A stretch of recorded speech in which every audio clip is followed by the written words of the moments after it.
اعوذ باللہ من الشیطان الرجیم بسم اللہ الرحمن الرحیم اللہم صلی علی محمد وعلی محمد وعجل فرجہم۔ معزز ناظرین السلام علیکم ورحمۃ اللہ وبرکاتہ۔ میں ہوں اطہر کاظمی اور آپ دیکھ رہے ہیں آپ کا پسندیدہ پروگرام احکام اسلامی۔ اس پروگرام کے ذریعے جہاں ہم آپ کے سوالات بھی لے رہے ہیں اور کچھ موضوعات پر بھی ڈسکس کر رہے ہیں، بحمداللہ آپ کے سوالات ہم تک پہنچ رہے ہیں اور ہمارے ساتھ اس وقت موجود ہیں حجت الاسلام والمسلمین علی جناب مولانا مصطفیٰ علی خان ادیب الہندی صاحب قبلہ۔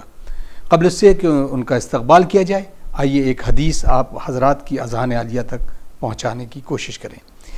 امام حسن مجتبیٰ علیہ الصلوۃ والسلام ارشاد فرماتے ہیں کہ ظہور کے وقت امام مہدی اجل اللہ تعالیٰ فرجہ شریف 40 سال سے کم عمر کے نوجوان اور بے انتہائی جسمانی قوت کے مالک ہوں گے۔ ناظرین، کیونکہ ہم اس وقت جو جی رہے ہیں وہ ہم اپنے امام اور امام کی نصرت کرنے کے لیے اپنے آپ کو تیار بھی کر رہے ہیں، تو ہماری کوشش ہونا چاہیے کہ ہم امام کی معرفت کو حاصل کریں اور ان کے بتائے ہوئے راستے پر عمل کریں۔ السلام علیکم آغا۔ وعلیکم السلام ورحمۃ اللہ وبرکاتہ۔ آغا، ایک بڑا دلچسپ سوال ایک صاحب نے کیا ہے کہ اگر کوئی شخص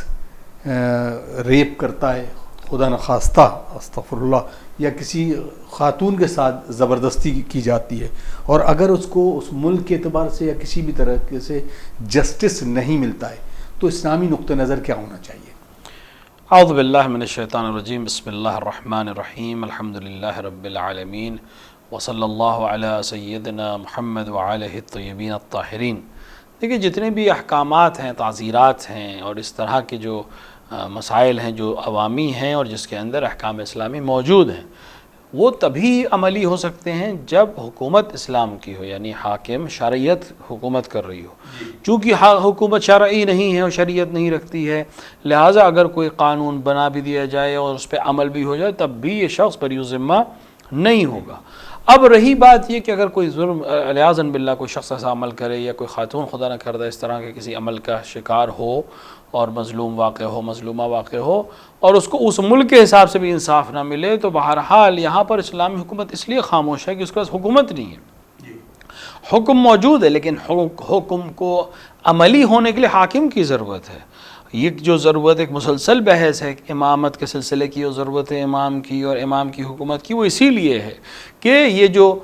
احکامات اسلامی ہیں یہ تبھی عملی ہو سکتے ہیں جب آپ نے حکومت اسلامی نہیں رکھی ہے۔ تو اب یہاں پر آپ ایک اسلامی شرعیت سے کیا توقع کر رہے ہیں جب اس کے پاس حکومت نہیں ہے کہ وہ آ کے تعزیر کرے؟ اگر حکومت اسلامی ہو تو اولاً اس طرح کا ماحول نہیں ہے کہ اس طرح کے عمل ہو سکیں، دوماً اگر خدا نہ کردہ ایسا کوئی عمل کرے تو اس کے اندر اتنے سخت احکامات ہیں کہ اگر کوئی ایسا عمل کرے تو ملأ عام میں اس کو سزا دے کر دوسروں کے لیے بہرحال ایک ایسی عبرت ہے کہ وہ لوگ اس جرم کے نزدیک نہیں جا سکیں گے۔ تو پہلا مسئلہ تو یہ ہے کہ جو حالات ہیں جو ہم نے انتخاب کیا ہے، جس طرح کی بھی ہم حکومت میں رہ رہے ہیں، وہ ہماری اس وجہ سے ہم بہت سے احکامات سے، بہت سی شرعی برکتوں سے ہم محروم رہ جائیں گے۔ لہٰذا بس دعا کی جا سکتی ہے کہ حضرت اس حاکم مطلق کے ظہور میں تعجیل کرے کہ وہ آئے اور شریعت کے احکامات کو نافذ کرے اور تمام مخلوق عدل اور انصاف کے ساتھ زندگی گزار سکے۔ بہت بہت شکریہ آغا۔ ان کا سوال ہے کہ روزے کی حالت میں وہی دوا کے لیے ہے کہ کیا آنکھ میں دوا ڈال سکتے ہیں؟ یہ پہلے بھی آ چکا ہے سوال۔ یہ روزے کی حالت میں ہم نے پہلے بھی عرض کیا ہے کہ اگر منہ میں مزہ جائے دوا کا، چاہے آنکھ میں ہو، چاہے کان میں ہو، چاہے ناک میں، تو مکروہ ہے، اور اگر مزہ نہ جائے تو پھر ڈالنے میں کوئی قباحت نہیں ہے، ڈالی جا سکتی ہے۔ بہت بہت شکریہ۔ السلام علیکم۔ میرا ایک سوال یہ ہے کہ اگر مرد عورت پر ہاتھ اٹھاتا ہے تو کیا عورت کو سہن کر لینا چاہیے؟ اس کی ہر بات کو مان لینا چاہیے؟ کیا کبھی نہیں ہونا چاہیے کہ اس کے اگینسٹ وہ اٹھ کھڑی ہو اور اپنا احتجاج بلند کرے؟ دیکھیں، جہاں تک اگر یہ ازدواجی تعلقات کے سلسلے میں اگر ہم بات کریں تو میاں و بیوی، زن و شوہر ایک طرح کی جو زندگی کی دوڑ اور سائیکل ہے اس کے دونوں برابر کے پلے دار ہیں، دونوں کو برابر سے عمل کرنا ہے۔ خدا نے اور شریعت نے دونوں کے وظائف بھی مقرر کر دیے ہیں۔ مرد کو فائنانس اور گھر کے دیکھ بھال اور باقی چیزوں کا ذمہ دار بنایا ہے، اور خاتون کو گھرداری اور شوہرداری اور بچوں کے سلسلے سے تربیت اور اہمیت، جو بہت امپورٹنٹ چیز ہے جس کو غرب نے آ کر اس طرح سے جلوہ کیا ہے کہ ہر خاتون اب اس عمل سے پرہیز کرنا چاہتی ہے، جبکہ یہ اصل سب سے اہم کام ہے کسی بھی سماج میں تعلیم و تربیت، تو اس کے ذمہ دار اس خاتون کو بنایا گیا تھا، اس کو اس طرح سے خلق کیا تھا خدا نے کہ یہ اس عمل کو بہت اچھی طرح سے انجام دے سکتی ہے۔ بہرحال تو دونوں کے وظائف، دونوں کی ذمہ داریاں بالکل مشخص ہیں۔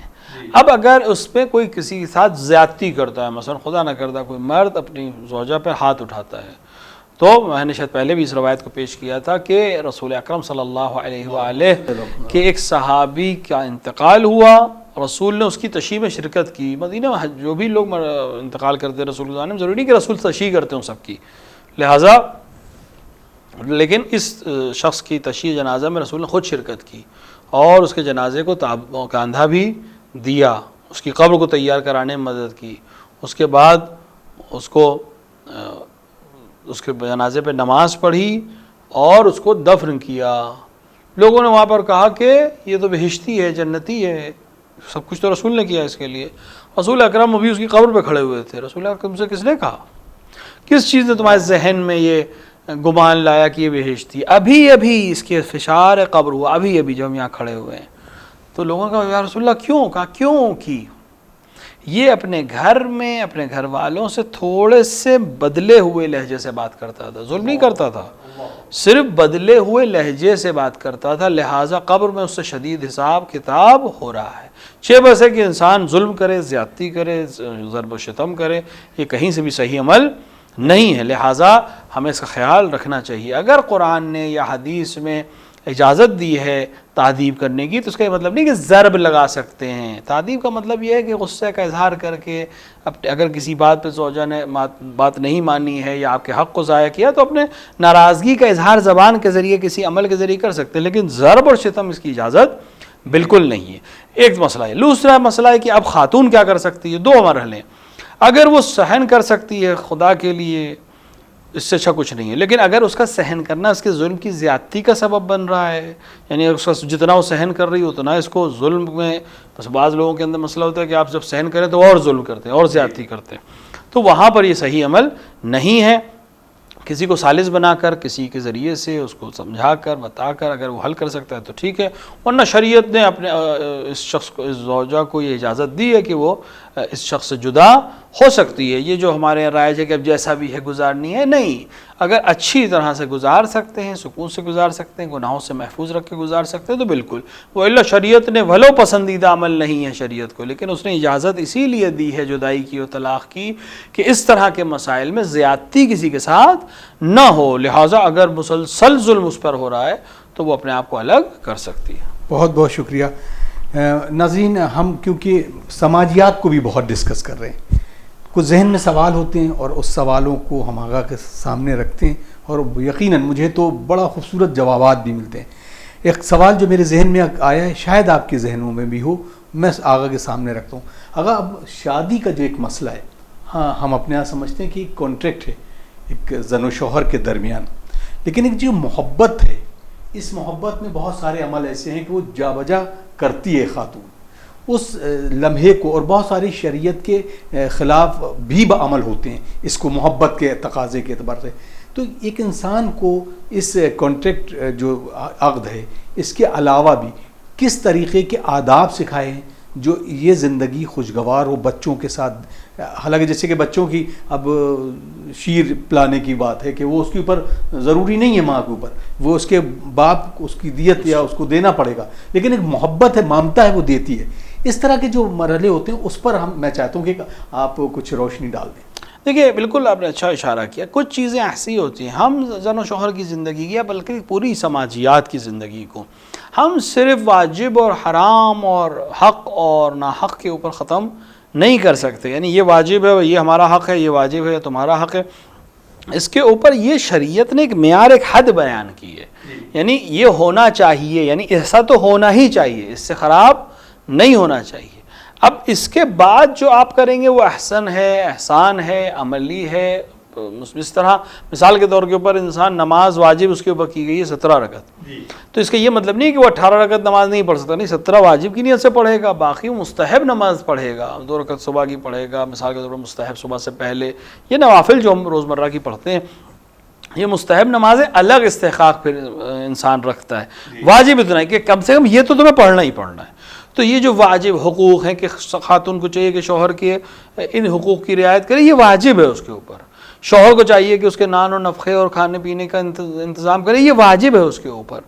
یعنی اس کے بدن پہ لباس ہو، اس کے پاس چھت ہو، اس کے پاس کھانے کو، یہ واجب ہے جو ایک ایوریج اس طرح کی خواتین کو ملنا چاہیے، وہ اس کو فراہم کرنا شوہر پر واجب ہے. لیکن یہ حد نہیں ہے کہ اس سے اوپر نہیں جا سکتے. نہیں، اگر اس سے بہتر دے سکتا ہے تو بالکل اس سے بہتر دے. روایات میں ہے کہ مستحب ہے کہ انسان جمعے کے دن اپنے گھر والوں کے لیے تحفے لائے، اچھے کھانے کرے، کہ جمعے کا اہتمام ان کے لیے کرے. اب جمعہ خود روزہ جمعہ کی خاصیت ہے اس میں، یا ہر وہ دن جو خوشی کا دن ہو اس دن یہ کرنا چاہیے، اس میں کوئی قباحت نہیں ہے. لہٰذا جہاں تک آپس کی زندگی کا سوال ہے تو ہم یہی کہیں گے کہ آپ صرف واجب و حلال کے اوپر یہ زندگی نہیں گزار سکتے کہ مطلب یہ میرا حق ہے اور یہ تمہارا حق ہے. نہیں، اس سے ہمیں اوپر آنا پڑے گا. اور ایثار کی زندگی جو ہوتی ہے، جو صبر کے اور استقامت کی زندگی، محبت، جیسا کہ آپ نے اشارہ کیا. اب ماں پر واجب نہیں ہے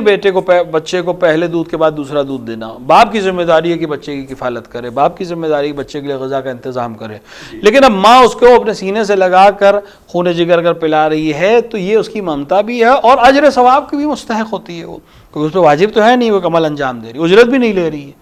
ایک عمل انجام دے رہی ہے جو اس پر واجب نہیں ہے محبت کے تقاضے کے تحت. لہٰذا اس کو خداوند عالم عجیب مقام بھی دیتا ہے اس شخص کے اوپر یا اس دودھ پینے والے بچے کے اوپر. کتنا احترام ہے اس کا، واجب کس طرح سے ہے، کس طرح سے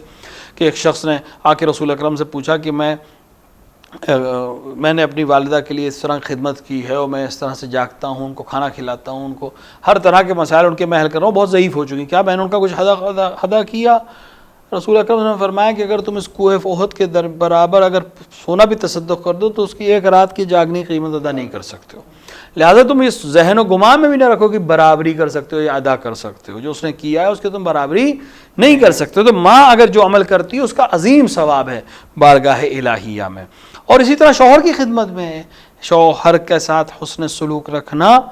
اور اس کے ساتھ محبت سے پیش آنا، یہ ایک مسکراہٹ سے اس کا استقبال کرنا، اس کے لیے کھانے کا انتظام کرنا، جو بھی عمل انسان انجام دیتا ہے جس پہ واجب نہیں ہے لیکن ایک کیئر ٹیکر کی حیثیت سے، زوجہ کی حیثیت سے، محب کی حیثیت سے انجام، ان سب ایک ایک عمل کا اجر و ثواب خداوند عالم رکھا ہے. یعنی روایت میں ملتا ہے کہ اگر شخص اپنی زوجہ کو محبت سے دیکھتا ہے اور زوجہ محبت سے شوہر کو دیکھتی ہے تو خداوند عالم اس کے گناہوں کو ایسے بخشتا ہے جیسے خزاں میں پتے جھڑتے ہیں پیڑ سے. یہ صرف محبت کی نگاہ چاہیے، ویسا کہ الفاظ ہوں اور ایک دوسرے سے محبت کا اظہار کریں تو خداوند عالم محبت کو پسند کرتا ہے. تو اب یہ واجب جو اس نے کیا اس کا یہ مطلب نہیں ہے کہ ہم اس کے اوپر نہیں پڑھ سکتے، اس سے بہتر زندگی ہم گزار سکتے ہیں. لہٰذا خاتون جو عمل کر رہی ہے، بچے کی کفالت ہو، گھر کی داری ہو، مثال کے طور کے اوپر شوہرداری ہو، جو واجب سے بڑھ کر انجام دے رہی ہے اس میں یقین رکھیں کہ خداوند آپ خدا کے لیے انجام دیں، کہ خدا کے لیے انجام دیں تاکہ مجھے دنیا میں بھی اس کا خیر ملے اور آخرت میں بھی اس کے جزا ملے. جب آپ خدا کے لیے کریں گے، اللہ کے لیے کریں گے تو بہت سے مسائل آپ کے حل ہو جائیں. اب آپ نے سوال میں اشارہ کیا تھا کبھی کبھی اس محبت کے تحت ہم علیاذ باللہ کوئی گناہ بھی کر دیتے ہیں. یہاں مسئلہ خراب ہوتا ہے کہ محبت کہیں بھی خداوند عالم کے حکم کو توڑتی ہوئی اگر نظر آئے تو پھر وہ محبت نہیں ہے، وہ شیطانی وسوسہ ہے کہ جو محبت کے نام پر گناہ کروا رہا ہے. لہٰذا جو لوگ ایسا عمل کرتے ہیں بعد میں ان کو بھی پچھتاوا ہوتا ہے، بعد میں ان کو بھی پریشانی ہوتی ہے. لہٰذا تمام محبتیں خدا پسند کرتا ہے محبت کو، لیکن حدود کو پامال نہیں کیا جا سکتا. لہٰذا جو حدود الہیہ ہیں ان کی رعایت کے ساتھ جتنے بھی محبت کرنا چاہیں ضرور کریں، خدا پسند کرتا ہے، لیکن حدود الہیہ کی رعایت بھی ضروری ہے. بہت بہت شکریہ آغا. کیونکہ اب یہ سوال اسی میں ہے، السلام علیکم، میرا سوال یہ ہے، وعلیکم السلام، میرا سوال یہ ہے کہ روزے کی حالت میں بچوں پر غصہ کرنا کیسا ہے؟ اور لاکھ کوششوں کے بعد، لاکھ سمجھانے کے باوجود بھی بچے سمجھتے ہی نہیں اور ان پر کبھی کبھی ہاتھ بھی اٹھ جاتا ہے، تو اس طرح کا عمل کرنا کیسا ہے؟ دیکھیں، خود اپنے آپ میں بچوں کی تعدیب کرنا، ادب سکھانا ذمہ داری ہے، باپ کی بھی اور ماں کی بھی. عنوان ہے ان کے کہ والدین ہیں، والدین پہ ذمہ داری ہے. لہٰذا چاہے روزے کی حالت میں ہو انسان، چاہے نہ ہو، بہرحال اس کو تعدیب کرنا، اس کو ادب سکھانا، اس کی تربیت کرنا ان کی ذمہ داری ہے اور اس کو انہیں انجام دینا چاہیے. لیکن اس تعدیب اور اس ذمہ داری میں اس بات کا بھی خیال رکھنا ہے کہ ہم حد کو کراس نہیں کر سکتے. بچے کو مارنے کی حد بھی مشخص ہے، اتنا کہ اس کو اندازہ ہو جائے کہ ماں باپ کو یہ پسند نہیں آیا یا اس کی تعدیب کے لیے فائدہ مند ہو. بہت زیادہ مارنا جائز نہیں ہے. اس طرح سے مارے کہ نشان پڑ جائے بدن کے اوپر, چوٹ لگ جائے, زخمی ہو جائے, تو پھر اس کی دیت بھی انہیں دینی پڑ سکتی ہے. بس اس طرح سے کہ وہ ضرب سے ڈر جائے یا ضرب سے اس کو لگے کہ بہت زیادہ غصہ ہے. بہت دفعہ ایسا ہوتا ہے کہ ضرب لگانے کے نتیجے میں ممکن ہے بچہ جو ہے وہ بعد میں پھر ضرب سے نہ گھبرائے, لیکن اگر آپ محبت کے ذریعے سے اس سے پیش آئیں گے اور اپنی ناراضگی کا اظہار اس عدم محبت سے کریں گے تو وہ زیادہ مؤثر ہو سکتی ہے بجائے اس کے کہ آپ فزیکلی اس کو ماریں یا اس طرح سے کوئی عمل انجام دیں. لیکن شریعت تعذیب کے لیے فزیکلی ہرٹ کرنے کی بھی اجازت دیتی ہے, لیکن اس حد تک کہ کسی قسم کے عضو کا نقصان نہ ہو, چوٹ نہ نکل آئے, خون نہ نکلے, بدن پر نشان بھی نہ پڑے. اور ایک اور بہت سائیکولوجیکل بات یہ ہے کہ پیغمبر اکرم صلی اللہ علیہ وآلہ نے سفارش فرمائی, ائمہ علیہ السلام نے بھی سفارش فرمائی کہ بیٹے سے اولاد کو اگر تعذیب کرو, ناراض ہو جاؤ, کسی وجہ سے ان سے گفتگو نہ کرو, بات نہ کرو, یہ ادب کا کھانے کا طریقہ ہے. لیکن اس طرح سے کہ رات میں ان کے سونے سے پہلے ان سے دوبارہ گفتگو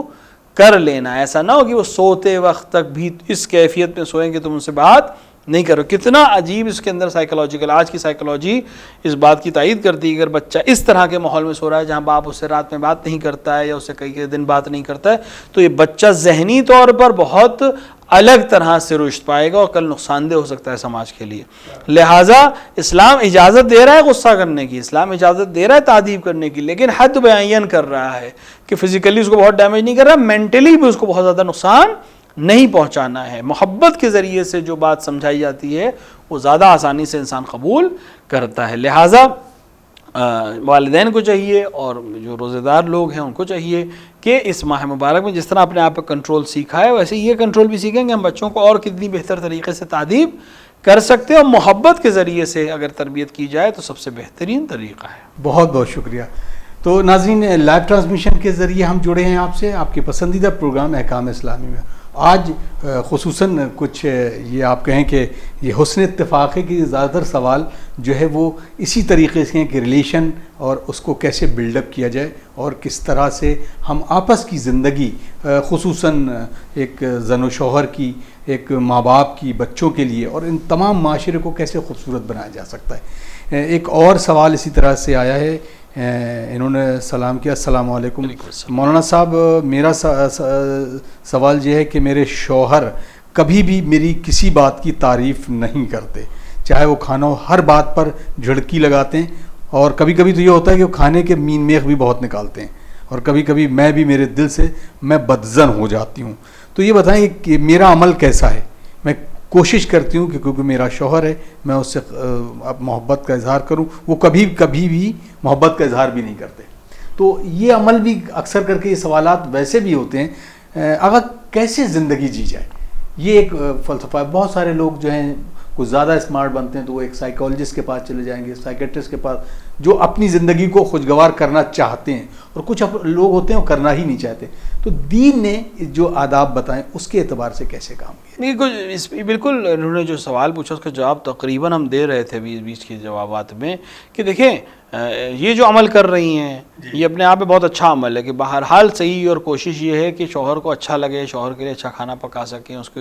پسند کا خیال رکھیں. لیکن اگر ایک شخص اس طرح سے زندگی گزار رہا ہے کہ اسے ہر کام میں نگیٹو ہی دیکھنا ہے تو بہرحال ایک یہ شخص جو ہے صرف عمل کے ذریعے سے اس کو ٹھیک کرنے کی کوشش کر سکتا ہے. اس شخص کو کسی طرح سے کسی ذریعے سے مثلا اسلامی لٹریچر اس تک پہنچایا جائے, اخلاق کی باتیں اس تک پہنچائی جائیں, کسی دوست کے ذریعے سے جس کی بات وہ سنتا ہو اس کے ذریعے سے, یہ ایک بہترین عمل ہے جو یہ اس کے لیے کر سکتی بعنوان زوجہ بھی بعنوان خیر خواہ بھی, کیونکہ یہ آپ اپنے عمل کے ذریعے سے کل جنت کے حقدار بن سکتی ہوں, یہ اپنے عمل کے ذریعے سے اپنے تمام اچھے اعمال کو بھی حفظ کروا سکتا ہے اگر اس طرح کا عمل رکھے گا. لہٰذا محبت ہی میں صحیح کسی اور ذریعے سے, ممکن ہے آپ کی بات نہ سنیں یا کسی وجہ سے آپ کی بات کو نگلیکٹ کر دے, تو کسی اور کے ذریعے سے آداب زندگی, اخلاق زندگی اس تک پہنچنے چاہیے تاکہ کم سے کم حجت تمام ہو جائے. اور جہاں تک محبت کا مسئلہ ہے, اظہار محبت بہت اہم چیز ہے, یعنی شکر ادا کرنا, خداوند عالم کا شکر ادا کرنا جب بھی نعمت حاصل ہو. جس شخص نے محبت کے ساتھ, محنت کے ساتھ, مشقت کے ساتھ اس چیز کو تیار کیا ہے, چاہے وہ روٹی ہو, چاہے وہ کوئی کسی قسم کا سالن ہو, بہرحال اس نے محنت کی ہے, تو اس محنت کو اپریشیٹ کرنا بہت ضروری چیز ہے. اور اسلام کہتا ہے کہ جتنا تم شکر ادا کرو گے اتنا ہم زیادہ کریں گے, صرف خدا کے لیے نہیں ہے, ہر وہ بندہ, کیونکہ بالآخر اس بندے کا شکر بھی خدا کا شکر ہے, کیونکہ خداوند عالم نے اس بندے کو خلق کیا ہے، لہٰذا انسان کو چاہیے کہ اس کی رعایت کرے، خصوصاً زوج و شوہر آپس میں اس کی بہت زیادہ رعایت کریں۔ میری نظر میں تو سب سے اچھا ان کے لیے عمل یہ ہوگا کہ کسی دوست کے ذریعے سے جس کی بات وہ سنتے ہوں، رشتہ دار کے ذریعے سے اس تک یہ اسلامی باتیں اور یہ جو اسلامی قانون ہے اس سلسلے کے وہ اس تک پہنچیں، اور نہیں تو کم سے کم کسی ڈاکٹر کے ذریعے، سائیکیٹرسٹ کے ذریعے تک یہ بات بھی کی جا سکتی ہے، اسلام سے منع نہیں کرتا۔ ایک مسئلہ ہمارے ساتھ یہ ہے کہ ہم اسلامی قوانین سے اور احکامات سے واقعاً واقف نہیں ہیں، ہم بس نماز اور روزے اور خمس اور زکوٰۃ کو اسلام اور دین سمجھ کے وہیں پہ بات تمام کر دیتے، جبکہ اسلام ایک دستور حیات ہے، زندگی کا کوئی پہلو ایسا نہیں جس پہ شریعت نے نگاہ نہ رکھی اور حکم نہ دیا ہو، تو اس تک یہ بات پہنچانی ضروری ہے۔ اپنا عمل جیسے آپ کر رہی تھی بالکل جاری رکھیں، کیونکہ اس کا عظیم ثواب ہے، اور ہم اگر آپ مثال کے طور پہ کسی کے ذریعے سے اس تک پیغام پہنچائیں اور وہ دین اسلام کو سمجھ سکے اور عملی کر سکے تو یقیناً ایک بہت خوشگوار زندگی گزار سکتے ہیں۔ بہت بہت شکریہ۔ تو ناظرین، یقیناً ہم امید کرتے ہیں کہ یہ تمام باتیں ہر ایک لوگوں کے لیے مشعل راہ ہوگی، کیونکہ ہم اپنی زندگی کو جب گزارتے ہیں نا تو اس میں بہت سارے چیزیں آتی ہیں اور ہم اپنے دوستوں سے توقع کرتے ہیں کہ وہ جواب دیں۔ کبھی کبھی دوست بھی جواب تو اچھا دیتے ہیں، لیکن اس جواب میں بھی کچھ نہ کچھ کمی ہوتی ہے، جس کی وجہ سے اپنی جو راستہ ہے وہ شاید غلط ڈائیورٹ ہو جاتا ہے اور غلط رخ کی طرف مڑ جاتا ہے۔ تو ہمارے جو علماء ہیں وہ اس پر بہترین روشنی بھی ڈالتے ہیں، اور آغا نے جس طرح سے اس پورے ڈسکشن کو لیا ہے یہ الحمدللہ ہمارے لیے بھی بہت ساری سبق آمیز چیزیں ہیں، اور آپ سب کے لیے۔ ایک اور سوال ایک ہمارے ناظرین میں سے کیا گیا ہے۔ السلام علیکم جناب، ہمارا سوال یہ ہے کہ ہماری بچپن میں ہی بہت زیادہ طبیعت خراب رہتی بچپن سے ہی، اور جس کی وجہ سے ہم نے زیادہ روزے نہیں رکھ پائے ہیں، اور ابھی بھی طبیعت ہماری ٹھیک نہیں رہتی، بی پی کی وجہ سے ہم زیادہ دیر تک کھانا کھائے بغیر نہیں رہ پاتے، ایسے میں ہم روزہ نہیں رکھ پاتے، تو اس کے عوض میں ہمیں کون سا عمل بتا دیں جس کے ذریعے سے ہم اس کا کفارہ ادا کر دیں؟ پلیز ہمیں جواب ضرور دیجیے گا، بہت بہت شکریہ۔ دیکھیے، اگر کوئی انسان مریض ہے، یعنی اس کو کوئی بیماری ہے اور اس بیماری کی وجہ سے وہ روزہ نہیں رکھ سکتا، کیسے بھی مریض ہے، یعنی ایک ایسا مریض جو سبب بنے کہ اس کو روزہ نہیں رکھ سکتا۔ ایک دفعہ ایک انسان مریض ہے لیکن وہ روزہ رکھ سکتا ہے، مثال تو تھوڑا سا بخار چڑھا ہے، نزلہ ہے، یہ ایک ایسا عمل نہیں ہے کہ اگر انسان روزہ رکھ لے گا تو یہ مثال کے طور پہ اس کو بہت نقصان ہوگا، نہیں، اس میں روزہ رکھ لیتا ہے انسان۔ لیکن ایک دفعہ ایک عمل ایسے ان کا بی پی کی پریشانی ہے، یا بہت سے لوگوں کو شوگر کی پریشانی ہے، بہت ڈائبٹیز کا دوسرے لیول پہ ہوں، بہت زیادہ شوگر لیول بڑھا ہو، تو اس کے لیے روزہ رکھنا واقعاً خطرناک ہو سکتا ہے۔ یہ کڈنی کا پیشنٹ ہے، اس کو پانی کی بہت زیادہ ضرورت ہے، وہ پیاس نہ لگتی ہو لیکن اس کو پانی کی بہت زیادہ ڈی ہائیڈریشن کی پرابلم ہو سکتی ہے، لہٰذا اگر مریض ہے کوئی انسان